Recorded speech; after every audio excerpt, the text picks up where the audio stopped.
Hello class. Today we will start with another topic, that is law of equimarginal utility. In the first video we had done the consumer's equilibrium when he consumes one commodity. Now we have to do consumer's equilibrium when he consumes two commodities or two goods. This law is called as the law of equimarginal utility. It is also called as law of substitution. Now, it is called as law of substitution because we substitute the consumption of one good for the other. It's also called as the law of maximum satisfaction or Gauss's second law because this was given by Gaussen.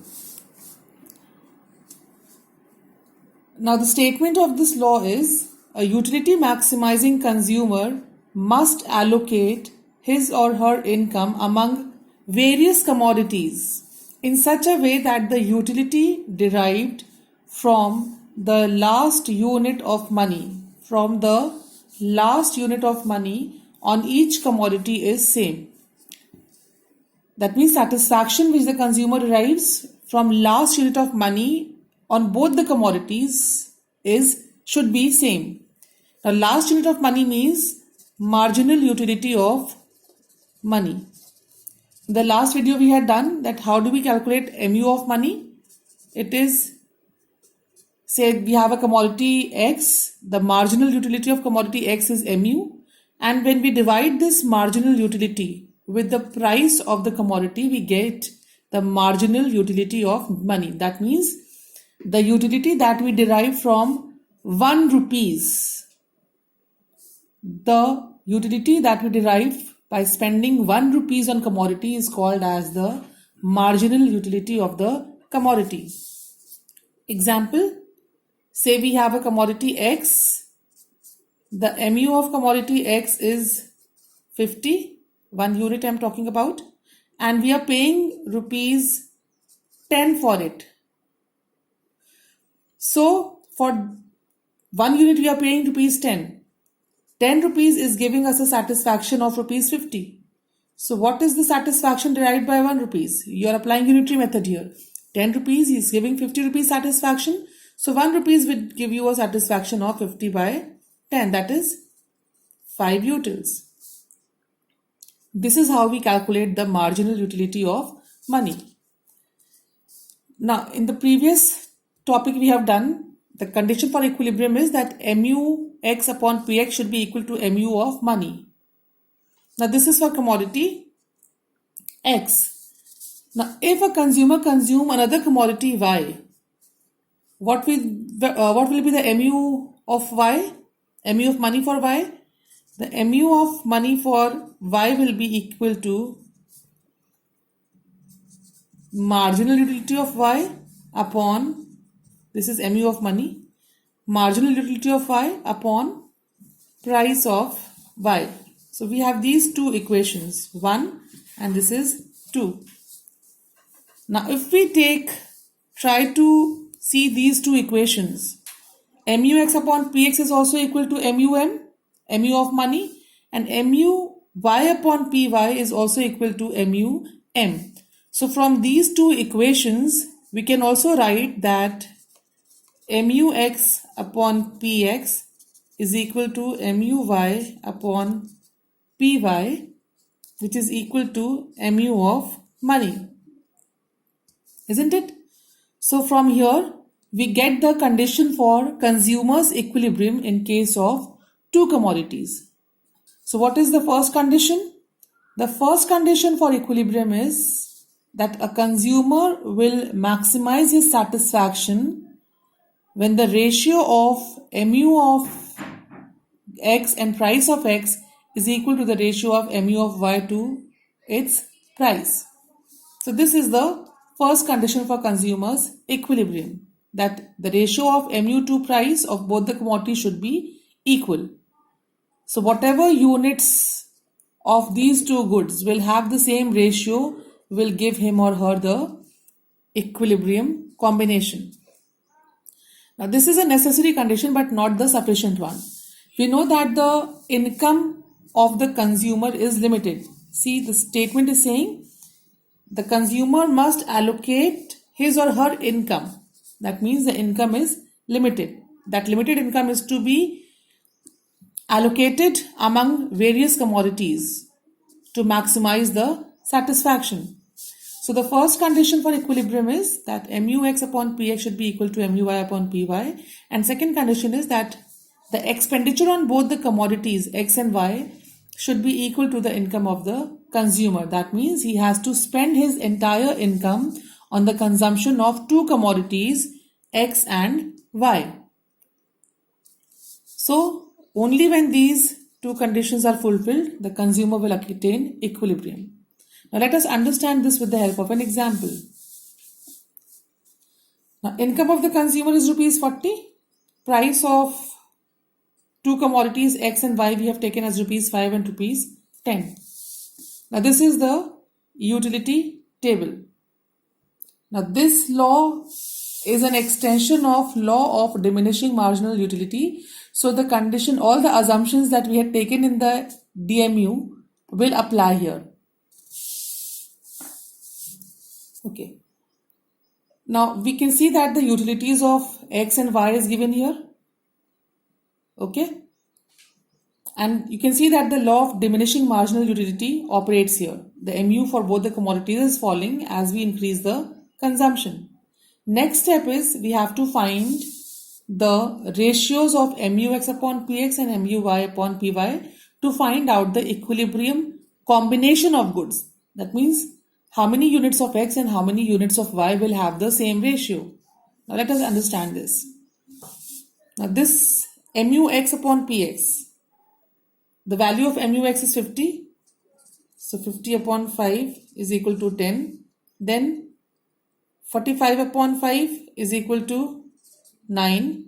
40 upon 5 is equal to 8. 35 upon 5 is equal to 7. 30 by 5 is 6. 25 by 5 is 5. 20 by 5 is 5. And 15 by 5 is, sorry, I'm so sorry. This is 4. And this is 3. Similarly, we'll find out for Y also. This is 80. The price for Y is 10. So 80 upon 10 is equal to 8.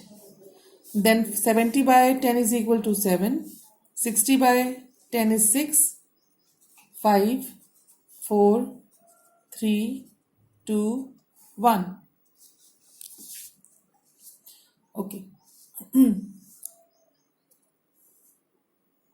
Now, say we take this combination, 2 units of X and 2 units of Y.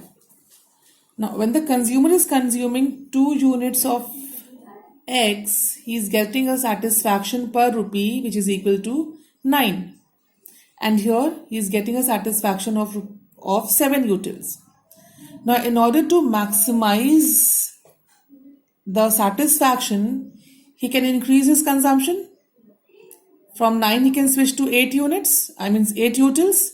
So when he consumes, so what will he do? He will say now in order to maximize satisfaction, he will try to move down to the third unit. He will say let me take 3 units of X, 8 it becomes, and then he will try to reduce the consumption of Y to maximize his satisfaction.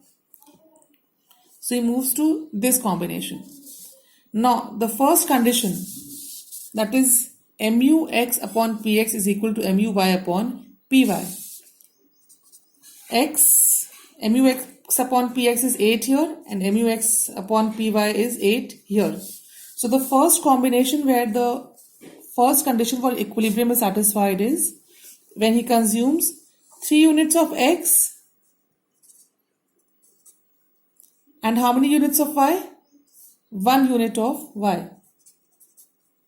Now this condition is fulfilled at various other combinations also. For example, when he is consuming 4 units of X, second combination is 4 units of X. He is getting a satisfaction per rupee which is 7 utils. And he is getting 7 utils when he is consuming 2 units of y. So the second combination is 2y. Then you see again here 6x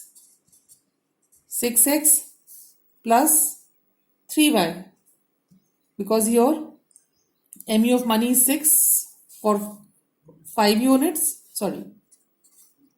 and it is 6 for 3 units. So 5x plus 3y. The next combination comes as 6x, 5 and 4y. So all these combinations are satisfying the first condition for equilibrium. But we know that for the consumer to be in equilibrium, the expenditure on both the commodities should be equal to the income. He must spend his entire income. So we have to see that which combination out of these combinations give an expenditure which is equal to the income of the consumer. So we will substitute the values of the prices here. 3 units of x means 3 into 5, because price of x is 5 rupees, plus y means 1 unit of y, price of y is 10 rupees. So this is giving an expenditure of 5 3 is 15 plus 10 is equal to 25. Now this is less than the income of the consumer. That means the consumer is not able to spend the entire income. So he is not maximizing his satisfaction. Second combination, 4 into 5 plus 2 into 10. 20 plus 20 is equal to rupees 40. So here he has maximized his satisfaction by spending his entire income. So this is the consumer's equilibrium. Now let us further see the next combination, 5 units plus 3 units of y. This is 25 plus 30, which becomes 55. Now here the expenditure has exceeded the income of the consumer. So this combination is unattainable by the consumer because he does not have so much of money as to purchase this combination of goods. So this is also not the condition for equilibrium. Similar will be the case with other combinations also. So this is how you find out the consumer's equilibrium in two commodity model.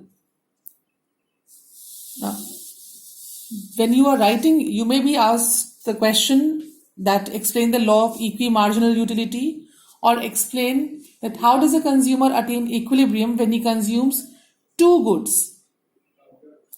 Or they may give you a table here. They may give the price and income of the consumer. They may give an incomplete table here and may ask you to find out the ratios and ask that which law operates here, and they may ask you to explain the law. So in that case, you will have to write the same answer. When you're writing this answer, the first thing that you have to write is write the statement, then write down the condition, then explain this with the help of the illustration, and this is how you would explain it. After showing this working, then you need to write the answer. You will write down the answer as, first you will write that the consumer attains equilibrium when he consumes 4 units of X and 2 units of Y. After writing equilibrium, you will write that the consumer will not be in equilibrium when he consumes 3 units of X and 1 unit of Y, because he is not able to spend his entire income. And then after that, explain that why not at a higher combination, because when he tries to consume this, his expenditure exceeds the income. So he will not be able to spend that the money on this, buying this combination. So his equilibrium is attained only when he consumes 4 units of X and 2 units of Y. I hope this is clear to you. If there is any query, please revert. The next topic would be the concept of indifference curve. Till then, take care and stay safe. Thank you.